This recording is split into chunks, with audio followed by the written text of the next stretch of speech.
ಜಯಶ್ರೀ, ನೀವು ಈಗ ದುರ್ಯೋಧನ ಮತ್ತು ಕರ್ಣನ ಬಗ್ಗೆ ಅವರ ಸೂಕ್ಷ್ಮವಾದ ವಿಚಾರವನ್ನು ನಮಗೆ ತಿಳಿಸ್ಕೊಟ್ಟಿದ್ರಿ. ಇದರಿಂದ ನಮಗೆ ಏನು ಅರ್ಥ ಆಯ್ತು ಅಂದರೆ, ಎಷ್ಟೇ ಆಸ್ತಿ ಎಷ್ಟೇ ಅಧಿಕಾರ ಇದ್ದರೂ ಸಹ ಒಳ್ಳೆಯ ಗುಣ ಇಲ್ಲದಿದ್ದರೆ ಎಲ್ಲವೂ ಸರ್ವನಾಶ ಆಗುತ್ತೆ ಅನ್ನೋದು ನಮಗೆ ಭಾಳ ಅರ್ಥವಾಯಿತು. ಪ್ರತಿಯೊಬ್ಬರೂ ಕೂಡ ಜೀವನದಲ್ಲಿ ಆನಂದವನ್ನು ಪಡೆಯೋದಕ್ಕೆ ಭಾಳ ಶ್ರಮ ಪಡುತ್ತಾ ಇದ್ದಾರೆ. ಈ ಆನಂದವನ್ನು ಪಡೆಯೋದಕ್ಕೆ ನಾವು ಏನು ಮಾಡಬೇಕು ತಿಳಿಸ್ಕೊಡಿ ಗುರುಜಿ. ತುಂಬಾ ಅದ್ಭುತವಾದಂಥ ಪ್ರಶ್ನೆ. ಇದನ್ನ ಶುಕದೇವರು ಏನ್ ಹೇಳ್ತಾರೆ ಅಂತಂದ್ರೆ, ಆನಂದವನ್ನ ನಾವು ಪಡಿಬೇಕು ಅಂತಂದ್ರೆ ನಾವು ಮೊದಲು ಒಳಗಡೆಗೆ ಹೋಗೋ ಪ್ರಯತ್ನವನ್ನ ಮಾಡಬೇಕು. ನಾವು ಎಲ್ಲವನ್ನು ಬಾಹ್ಯದಲ್ಲೇ ಮಾಡ್ತಾ ಇದೀವಿ ಇವತ್ತಿನ ದಿವಸ. ಬಾಹ್ಯ ನಿರುದ್ಧೆ ಮನಸ ಪ್ರಸನ್ನತ ಪರಮಾತ್ಮ ದರ್ಶನಂ ಅಂತ ಹೇಳಿದ್ದಾರೆ. ಅಂದ್ರೆ ನಾವು ಆನಂದವನ್ನ ಪಡಿಬೇಕು ಅಂತಂದ್ರೆ ಬಾಹ್ಯವನ್ನ ನಿರೋಧಿಸಬೇಕು ಫಸ್ಟ್. ಆ ಬಾಹ್ಯವನ್ನ ನಿರೋಧಿಸಿದಾಗ ಮನಸ್ಸು ಪ್ರಶಾಂತತೆ ಬರುತ್ತೆ. ಆ ಪ್ರಶಾಂತತೆ ಮನಸ್ಸಿಂದ ನಾವು ಆ ಪರಮಾತ್ಮನನ್ನೇ ದರ್ಶನ ಮಾಡ್ಬೋದು ಅಂತ ಹೇಳ್ತಿದ್ದಾರೆ. ಆ ಪರಮಾತ್ಮನನ್ನೇ ದರ್ಶನ ಮಾಡ್ಬೋದು ಅಂತಂದ್ರೆ ನಮ್ಗೆ ಇನ್ನೆಷ್ಟು ಆನಂದ ಸಿಗ್ಬೋದು. ಆನಂದ ಅನ್ನೋದು ಅಲ್ಲಿ ಲೆಕ್ಕಕ್ಕೆ ಬರೋದಿಲ್ಲ, ಅಷ್ಟು ಪ್ರಶಾಂತತೆ ಇರುತ್ತೆ ಮನಸ್ಸು. ನಾವು ಇದನ್ನ ಹೇಗೆ ಪಡಿಬೇಕು ಅಂತಂದ್ರೆ ಯೋಗ ಸಾಧನೆಯ ಮುಖಾಂತರನೇ ಪಡಿಬೇಕು. ಯೋಗ ಅಂದರೆ ಇದರ ಬಗ್ಗೆ ಭಾಳಷ್ಟು ಜನಗಳಿಗೆ ತುಂಬ ಗೊಂದಲವಾಗಿದೆ. ನಿಜವಾದ ಯೋಗ ಅಂದ್ರೇನು, ಯೋಗ ಹೇಗೆ ಮಾಡಬೇಕು ಅನ್ನೋದು ಸ್ವಲ್ಪ ತಿಳಿಸ್ಕೊಡಿ ಗುರುಜಿ. ಅಂದ್ರೆ ಅಪ್ರಾಪ್ತಿಯಾಗಿರುವಂತಹ ನಮ್ಮ ಬುದ್ಧಿಗೆ ತಿಳಿದೇ ಇರುವಂತಹ ಏನು ಭಗವತ್ ತತ್ವ ಇದೆಯೋ ಅದು ನಾವು ಯೋಗ ಸಾಧನೆ ಮಾಡ್ತಾ ಇದ್ದಾಗ ನಮ್ಗೆ ಅದು ತಿಳಿಯತ್ತೆ, ಅನುಭವಕ್ಕೆ ಬರುತ್ತೆ, ಮತ್ತೆ ಅದು ಬಿಚ್ಚಿಕೊಳ್ಳುತ್ತೆ. ಅದು ಜ್ಞಾನದ ದ್ವಾರ ಬಿಚ್ಚಿಕೊಳ್ಳುತ್ತೆ ನಮ್ಗೆ. ನಾವು ಯೋಗ ಸಾಧನೆಯನ್ನ ಮಾಡ್ತಾ ಇದ್ದಾಗ ತನಗೆ ತಾನೇ ಬಿಚ್ಕೊಳ್ಳುತ್ತೆ ಜ್ಞಾನ ಅನ್ನೋದು. ಇದನ್ನೇ ವಿಜ್ಞಾನ ಅಂತಂದ್ರು. ಜ್ಞಾನ, ಶಾಸ್ತ್ರಜ್ಞಾನ ಒಂದೇ ಇದ್ರೆ ಸಾಲದು. ಇಲ್ಲಿ ನಮ್ಗೆ ಅನುಭವ ಜ್ಞಾನ ಕೂಡ ಬೇಕು. ಈ ಅನುಭವ ಜ್ಞಾನವನ್ನೇ ಶ್ರೀಕೃಷ್ಣ ಪರಮಾತ್ಮರು ಜ್ಞಾನ ವಿಜ್ಞಾನ ಅಂತಂದ್ರು ಭಗವದ್ಗೀತೆಯಲ್ಲಿ. ಭಗವದ್ಗೀತೆಯಲ್ಲಿ ಜ್ಞಾನ ಅಂತಂದ್ರೆ ಶಾಸ್ತ್ರಜ್ಞಾನ, ವಿಜ್ಞಾನ ಅಂತಂದ್ರೆ ಅನುಭವ ಜ್ಞಾನ. ಇದನ್ನೇ ಸ್ವಾಮಿ ಜ್ಞಾನ ವಿಜ್ಞಾನ ಅಂತಂದ್ರು. ಇಲ್ಲಿ ಯೋಗ ಅಂದರೆ ಏನು ಅನ್ನೋ ಒಂದು ಯಕ್ಷ ಪ್ರಶ್ನೆ ತುಂಬಾ ಜನರದು, ಸಾಧಕರದು. ಯೋಗ ಅಂತಂದ್ರೆ ಅದು ಏಕವಚನ. ಯೋಗಗಳು ಅಂದ್ರೆ ಎಷ್ಟಿದಾವೆ? ಯೋಗಗಳು ಅಂತ ಎಲ್ಲೂ ಹೇಳಿಲ್ಲ, ಯೋಗ ಅಂತಂದ್ರು. ಯೋಗ ಅಂದ್ರೆ ಒಂದೇ ಅಂತ ಅರ್ಥ. ಯೋಗ ಅಂದ್ರೆ ಕಲಿಯಿಕೆ ಅಂತ ಅರ್ಥ. ಇವತ್ತಿನ ದಿವಸ ಎಷ್ಟೋ ಯೋಗಗಳಿದಾವೆ, ಯೋಗಗಳ ಅನ್ನೋದು ಯಾವುದು ಇಲ್ಲ. ಯೋಗ ಅನ್ನೋದು ಒಂದೇ. ಯೋಗ ಅಂದ್ರೆ ಅರ್ಥ ಏನು? ಯೋಗ ಅಂತಂದ್ರೆ ಕಲಿಯಿಕೆ, ಕೂಡುವುದು, ಸೇರುವುದು ಒಂದು ಅರ್ಥ. ಯಾವುದ್ರಲ್ಲಿ ಕಲಿಯಿಕೆ? ಜೀವಾತ್ಮ ಪರಮಾತ್ಮನಲ್ಲಿ ಕಲಿಯಿಕೆ, ಅಥವಾ ಜೀವಾತ್ಮ ಪರಮಾತ್ಮನಲ್ಲಿ ಸೇರುವುದು. ಇದನ್ನ ಯೋಗ ಅಂತ ಕರಿತೀವಿ ನಾವು. ಯೋಗ ಅಂದ್ರೆ ಎರಡು ಶಕ್ತಿಗಳು ಸೇರುವುದನ್ನೇ ಯೋಗ ಅಂತ ಹೇಳೋದು. ಈಗ ನಾವು ಕುಂಬಾರನ ಹತ್ರ ಹೋದ್ರೆ ಅಲ್ಲಿ ಎಷ್ಟೊಂದು ವಿಧವಾದಂತಹ ಕಲಾಕೃತಿಯಾಗಿರುವಂತಹ ವಸ್ತುಗಳಿರ್ತವೆ ಅಲ್ಲಿ, ಮಣ್ಣಿಂದ ಮಾಡಿರುವಂತದ್ದು. ಪಾಠಗಳಾಗಿರ್ಬೋದು, ಅಥವಾ ಮಣ್ಣಿನ ಪಾತ್ರೆಗಳಾಗಿರ್ಬೋದು, ಅದರ ಮೇಲೆ ಮುಚ್ಚುವಂತಹ ತಟ್ಟೆಗಳಾಗಿರ್ಬೋದು, ಅಥವಾ ಗಿಡಗಳು ನೆಟ್ಟುವಂತಹ ಪಾಟ್ ಆಗಿರ್ಬೋದು. ಏನೋ ವಿಧವಾದಂತಹ ನಾವು ರೀತಿಯಲ್ಲಿ ಇರುವಂತಹ ವಸ್ತುಗಳನ್ನ ನೋಡ್ತೀವಲ್ಲಿ. ಹೌದು.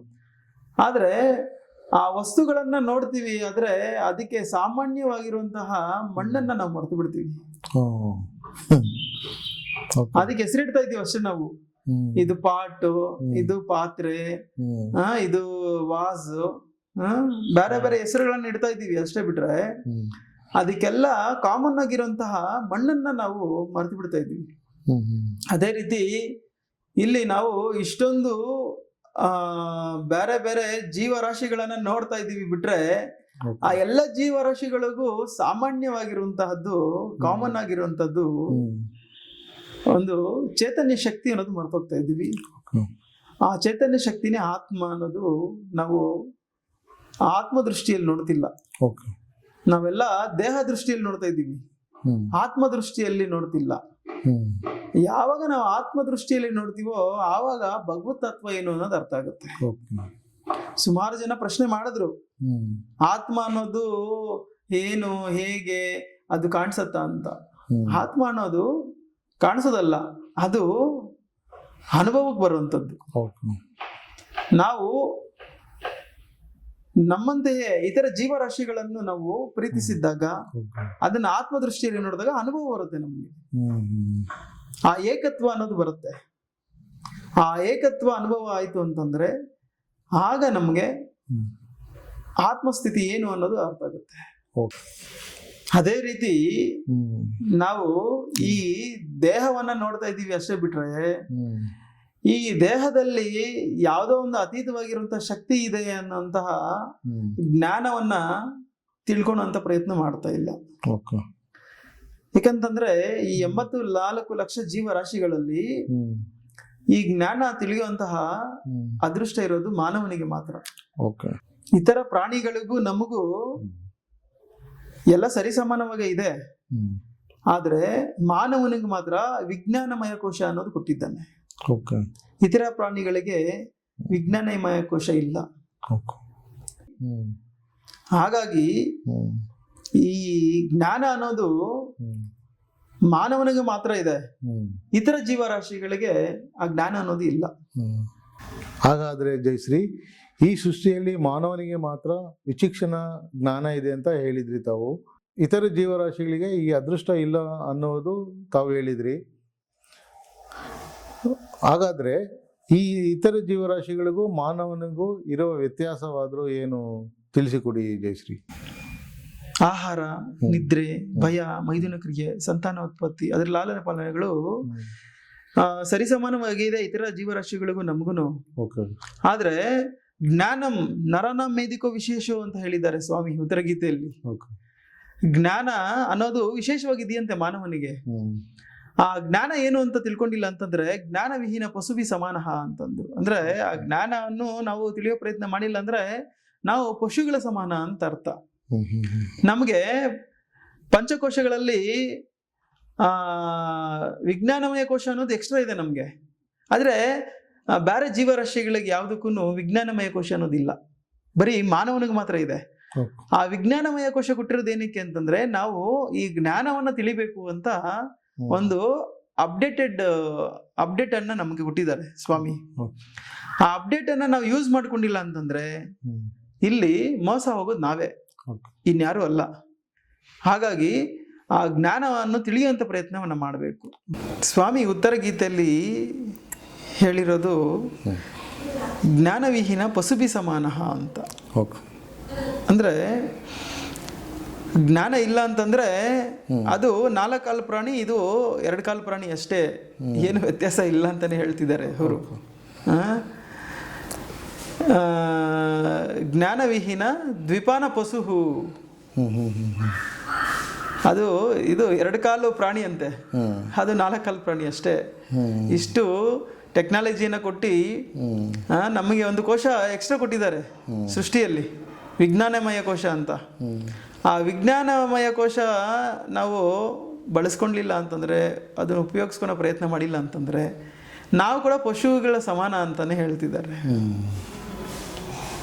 ಹಾಗಾಗಿ ನಾವು ಈ ವಿಜ್ಞಾನವನ್ನು ತಿಳ್ಕೊಳೋಂಥ ಪ್ರಯತ್ನ ಮಾಡಬೇಕು. ಅದು ಯೋಗ ಸಾಧನೆ ಮುಖಾಂತರನೇ ಮಾಡಬೇಕು.